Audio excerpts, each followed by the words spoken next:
আসসালামু আলাইকুম, ডেলিশিয়াস বাংলা ফুডে সবাইকে আরও একবার স্বাগত জানাচ্ছি।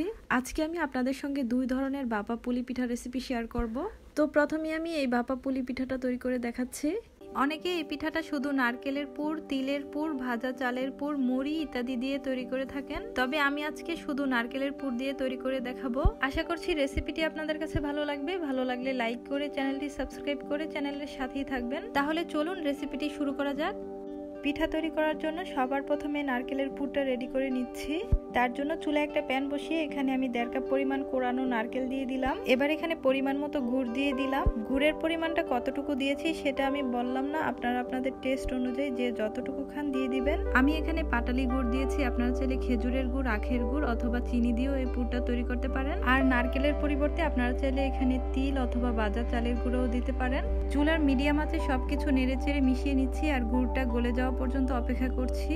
আর আপনারা চাইলে ফ্লেভারের জন্য এখানে দারচিনি, এলাচ দিতে পারেন। তো দেখতেই পাচ্ছেন গুড়টা গলে গিয়ে নারকেলের সঙ্গে মিশে গিয়েছে। এবার পানিটা শুকিয়ে আসা পর্যন্ত কিছুক্ষণ জাল করে নিচ্ছি। পুরটা রেডি হয়ে গিয়েছে। এবার এগুলোকে একটা বাটিতে তুলে আমি একটা সাইডে রেখে দিচ্ছি। এবার ডোটা তৈরি করে নিব। তার জন্য একই করে দিয়ে দিয়েছি 1 কাপ পরিমাণ পানি, সাথে দিয়ে দিচ্ছি স্বাদ অনুযায়ী লবণ। লবণটা পানির সঙ্গে সামান্য মিশিয়ে নিয়ে পানিটা ফুটে আসা পর্যন্ত অপেক্ষা করছি। পানিটা ফুটে এসেছে। এবার এখানে দিয়ে দিচ্ছি 2 কাপ পরিমাণ চালের গুঁড়া। এখানে আপনারা যতটুকু চালের গুঁড়া নেবেন তার অর্ধেক পানি দিবেন, তাহলে পারফেক্ট একটা ডো তৈরি হবে। এবার চুলার আঁচটা একদম লোতে রেখে ঢাকনা দিয়ে ঢেকে 5 মিনিট রান্না করে নিব। ফিরে আসলাম 5 মিনিট পর। আর দেখতেই পাচ্ছেন উপরে যে চালের গুঁড়াটা সেটা কিন্তু কিছুটা গরম হয়েছে বা সিদ্ধ হয়েছে। এবার এটাকে কিছুক্ষণ মিশিয়ে নিয়ে আমি চুলা থেকে নামিয়ে নিচ্ছি। এবার এটা কিছুটা ঠান্ডা হয়ে আসার পর এবার আমি হাত দিয়ে মেখে নিচ্ছি। ডোটাকে আমি কড়াই থেকে নামিয়ে একটা বড় মিক্সিং বলে নিয়ে নিয়েছি।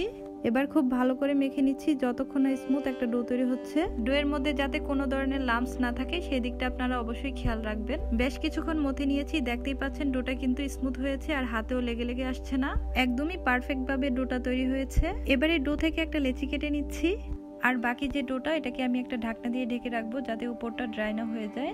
আর এই লেচিটা দিয়ে এখন আমি একটা রুটি তৈরি করে নিব। তার জন্য এই লেচিটার মধ্যে আমি একটা গোল শেপ দিয়ে দিচ্ছি।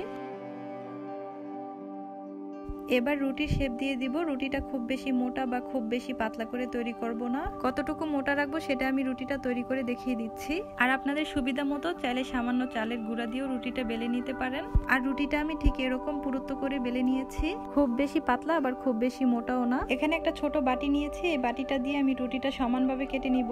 এতে করে সবগুলো পিঠা একই সাইজের হবে। এবার আমি এই রুটিটার মধ্যে নারকেলের পুর দিয়ে দিব। পরিমাণ মতো পুর দিয়ে হাত দিয়ে একটু চেপে দিচ্ছি। খুব বেশি পুর দিলে পিঠাটা ফেটে যাবে আর কম পুর দিলে পিঠাটা দেখতে ভালো লাগবে না। এবার রুটিটা ভাঁজ করে খুব ভালো করে সিল করে দিতে হবে। হাত দিয়ে চেপে খুব ভালো করে পিঠাটা সিল করে দিচ্ছি যাতে পিঠাটা বাপে দেওয়ার পর খুলে না যায়। এবার আমি পুলি পিঠার ডিজাইনটা তৈরি করে নিব। প্রথমে হাত দিয়ে একটু চাপ দিয়ে ভাঁজ করে দিলে কিন্তু পিঠার ডিজাইনটা তৈরি হয়ে যায়। আসলে পুরো প্রসেসটা দেখে আপনাদেরকে বুঝে নিতে হবে কাজটা কিভাবে করছি। আপনারা চাইলে আপনাদের পছন্দ মতো যে কোনো ডিজাইন তৈরি করে নিতে পারেন, তবে এই ডিজাইনটাও কিন্তু একদমই সহজ, আপনারা একটু খেয়াল করলেই বুঝতে পারবেন। তো দেখতেই পাচ্ছেন এই পিঠাটা কিন্তু তৈরি করা হয়ে গিয়েছে। একইভাবে আমি সবগুলো পিঠা তৈরি করে নিব। সবগুলো পিঠা আমি রেডি করে নিয়েছি। এবার এগুলোকে আমি ভাপে দিতে চলে যাব। তার জন্য আগে থেকে আমি চুলায় একটা হাঁড়ি বসিয়ে পানি ফুটিয়ে নিয়েছি। তারপর এরকম একটা ছাঁকনি বসিয়ে দিয়েছি। এবার এর মধ্যে আমি সবগুলো পিঠা দিয়ে দিব। যেহেতু আমার স্টিমার নেই তাই আমি এরকম ছাঁকনির উপরেই পিঠাগুলো ভাপ দিয়ে নিব। আপনাদের যদি স্টিমার থাকে তাহলে আপনার স্টিমারে পিঠাগুলো ভাপ দিয়ে নিবেন, অথবা যে কোনো ছাঁকনিতে করেও কিন্তু পিঠাগুলো ভাপ দিতে পারবেন। এবার একটা ঢাকনা দিয়ে ঢেকে পিঠাগুলো ভাপ দিয়ে নিব। যেহেতু আমার ছাঁকনির পাশ দিয়ে ভাপ অনেকটাই বের হয়ে যায় তাই আমার সময়টা একটু বেশিই লাগবে। ফিরে আসলাম কিছুক্ষণ পর আর এর মধ্যে কিন্তু পিঠাগুলো সিদ্ধ হয়ে গিয়েছে। এবার আমি পিঠাগুলো চুলা থেকে নামিয়ে পরিবেশন করে নিচ্ছি। তো এই তো তৈরি করে ফেললাম ভীষণ মজাদার পুলি পিঠা রেসিপি। এই পিঠাটা গরম গরম খেতেই কিন্তু বেশি ভালো লাগে। তো আশা করছি আজকের রেসিপি আপনাদের কাছে ভালো লেগেছে। ভালো লাগলে অবশ্যই লাইক, কমেন্ট এবং বেশি বেশি শেয়ার করবেন। এবার আমি আপনাদের সঙ্গে একদমই ভিন্ন রকমের ভাপা পুলি পিঠা রেসিপি শেয়ার করব। আজকে আমি আপনাদের সঙ্গে রোল ভাপা পুলি পিঠা রেসিপি শেয়ার করব। যারা পুলি পিঠার ডিজাইনটা তৈরি করতে পারেন না অথবা অনেক সময় লাগে বলে পিঠা তৈরি করতে চান না, তারা কিন্তু এই সহজভাবে রোল ভাপা পুলি পিঠাগুলো তৈরি করে নিতে পারেন। এইভাবে পিঠা তৈরি করলে সময়টাও একদমই কম লাগে। আর যারা জীবনও ভাপা পুলি পিঠা তৈরি করেননি তারাও কিন্তু প্রথম দেখাতেই পারবেন। তাহলে চলুন কথা না বাড়িয়ে মূল রান্নায় চলে যাচ্ছি। সবার প্রথমে পিঠার ভিতরের পুরটা তৈরি করে নিব। তার জন্য চুলায় একটা ফ্রাই প্যান বসিয়ে এর মধ্যে আমি 1 কাপ পরিমাণ কোরানো নারকেল দিয়ে দিচ্ছি। এরপর এখানে 1 কাপ পরিমাণ খেজুরের গুড় দিয়ে দিচ্ছি। গুড়গুলোকে ছোট ছোট টুকরা করে কেটে নিয়েছি। এবার নারকেল আর গুড়গুলোকে একটু মিশিয়ে নিব। চুলার আঁচটা লো মিডিয়ামের মাঝামাঝি রেখে নারকেল আর গুড়গুলোকে অনবরত নেড়ে চেড়ে জাল করে নিতে হবে। বেশি আছে কিন্তু নারকেল পুড়ে যায়, তার জন্য কিন্তু চুলার আঁচটা কমিয়ে রান্না করে নিতে হবে। কিছুক্ষণ জাল করে নেওয়ার পর দেখতেই পাচ্ছেন নারকেল আর গুড় দুটা থেকেই কিন্তু কিছুটা পানি ছেড়ে দিয়েছে। এবার নেড়ে চেড়ে কিছুক্ষণ জাল করে এই পানিটাকে শুকিয়ে নিতে হবে। কিছুক্ষণ জাল করে নেওয়ার পর দেখতেই পাচ্ছেন পানিটা কিন্তু শুকিয়ে গিয়েছে। এর চেয়ে বেশি আর জাল করব না, তাহলে কিন্তু ঠান্ডা হয়ে যাওয়ার পর নারকেলের পুরটা শক্ত হয়ে যাবে। এবার এগুলো চুলা থেকে নামিয়ে একটা সাইডে রেখে দিচ্ছি। এখন চালের ডোটা রেডি করে নিব। তার জন্য চুলায় আরো একটা হাঁড়ি বসিয়ে এর মধ্যে আমি 1.5 কাপ পরিমাণ পানি দিয়ে দিচ্ছি। এবার স্বাদ অনুযায়ী লবণ দিয়ে পানির সঙ্গে লবণটাকে একটু মিশিয়ে দিচ্ছি।